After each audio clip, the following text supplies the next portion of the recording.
हिसार से भाजपा सांसद ब्रजेंद्र सिंह ने कहा कि किसान आंदोलन जितना लंबा खींचेगा उसके उतना हिंसक होने की संभावनाएं हैं। किसान पक्ष में ऊपर बैठे व्यक्तियों को समझना होगा कि इस मुद्दे का हल केवल और केवल बातचीत से ही निकल सकता है।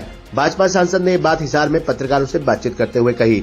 वह हिसार के राजकीय महाविद्यालय में आयोजित की गई प्रदेश स्तरीय हैंडबॉल प्रतियोगिता के शुभारंभ अवसर पर मुख्य अतिथि के तौर पर आए थे।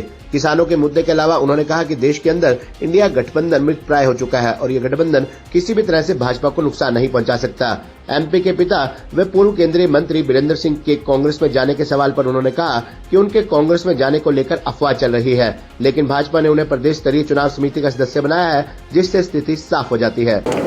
देखिए, इस तरह के जो मुद्दे हैं उसमें हल तो सिर्फ बातचीत है और मेरा हमेशा ये मानना है कि जब आप एक्सट्रीम पोजीशंस पे बैठ के जब चलें तो हल नहीं निकल पाता। तो दोनों पक्षों को फ्लेक्सिबल होना पड़ता है। सरकार की तरफ से ऑप्शंस 2-3 दी गई थी वो, लेकिन जो लीडरशिप है किसान आंदोलन वालों की उनको मान्य नहीं है। मेरा अभी भी ये मानना है और हमेशा से ही है, बातचीत अगर चलती रहेगी तो हल भी निकल जाएगा। इसमें क्या लगता है कि क्योंकि सिर्फ पंजाब के किसान कुछ बैठे हैं, कुछ वामपंथी संगठन के जुड़े हुए लोग, और हरियाणा के सिर्फ कुछ हिस्सों का है, बाकी पूरे प्रदेश की अगर हम बात करें तो कहीं से भी किसान इस आंदोलन से नहीं जुड़ा है। देखिए, ये आंदोलन अभी जिस स्टेज पे है, ये स्टेज तो आप सही कह रहे हैं, वही है कि सिर्फ पंजाब के किसान और कुछ वामपंथी लीडरशिप के नेतृत्व में मेरे ख्याल से वो हैं।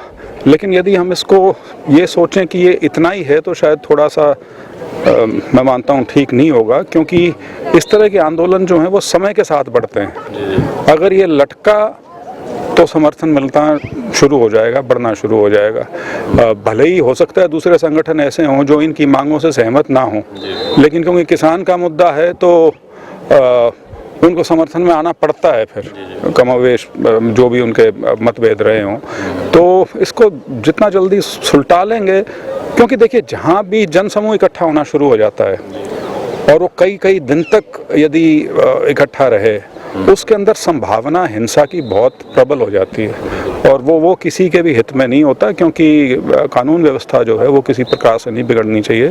तो मेरा तो सरकार से भी और जो आंदोलन के जो नेता हैं उनसे भी अनुरोध है कि मिल बैठ के इसका हल निकाल लें। सर, अभी लोकसभा चुनाव बस दहलीज पर ही है, कभी भी घोषणा हो सकती है, तो ऐसे में आप अगर दोबारा जब चुनाव में जाते हैं तो किन ग्राउंड पर जाएंगे? क्या जो आपकी रही है जो पूरे नहीं, देखिए, जो चुनाव 2024 का है वो पूर्ण रूप से जो मोदी जी के 5 साल का और 10 साल का जो कार्यकाल रहा है, 5 मैं इसलिए कह रहा हूँ क्योंकि मैं 2019 में बना था, वो पूरा कार्यकाल और उसके अंदर जो अनेकों उपलब्धियाँ हैं वही एजेंडा है, सारा एजेंडा वही है। और जिस प्रकार की कल्याणकारी योजनाएं जो लाभार्थी वर्ग जो पूरा है, तो वो सारे मुद्दे हैं। और उसके अलावा बाकी जो चीज़ें हैं, 370 हो गया, राम मंदिर का मुद्दा हो गया, वो अपने आप में अलग जगह हैं। तो अनेकों उपलब्धियां हैं। तो इसमें अगर हम देखें इंडिया लेवल की अगर हम बात करते हैं, इंडिया गठबंधन जब हुआ तो लेकिन उसको जगह जगह झटके मिल रहे हैं। हरियाणा के अंदर, पंजाब के अंदर भी आम आदमी पार्टी कह रही है हम साथ में नहीं लड़ेंगे, अकेले चुनाव लड़ेंगे। तो ऐसे में मतलब क्या लगता है कि कांग्रेस को क्या पोजीशन रहने वाली, मतलब कांग्रेस की? देखिए, मैं कभी चुनाव के बारे में प्रेडिक्शन तो नहीं करता, लेकिन इंडी गठबंधन जो है वो तो स्वाभाविक सी चीज़ है कि मृत प्राय है। मतलब आप उसको मानना चाहें कि गठबंधन है तो अलग बात है, लेकिन गठबंधन वाली कोई बात नहीं, क्योंकि आप यदि प्रदेश वाइज अगर चलें, प्रदेश स्तर पर यदि जाएं, तो ये जो गठबंधन है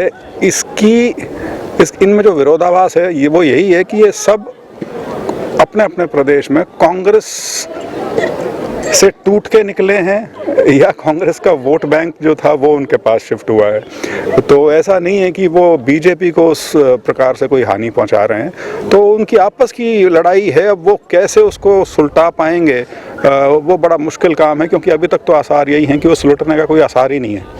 एक दूसरे भी के साथ बात चल रही है कि वीरेंद्र सिंह जी को लेकर चर्चाएं हैं कि मतलब दूसरी पार्टी ज्वाइन कर सकते हैं, दूसरी तरफ उन्हें भाजपा की चुनाव समिति का सदस्य बनाया गया है। तो ऐसे में क्या नहीं, देखिए, एक तरफ बातचीत है, दूसरी तरफ तथ्य है। तथ्य ये है कि वो चुनाव समिति के, भारतीय जनता पार्टी के प्रदेश का जो चुनाव समिति बनी है उसके सदस्य हैं।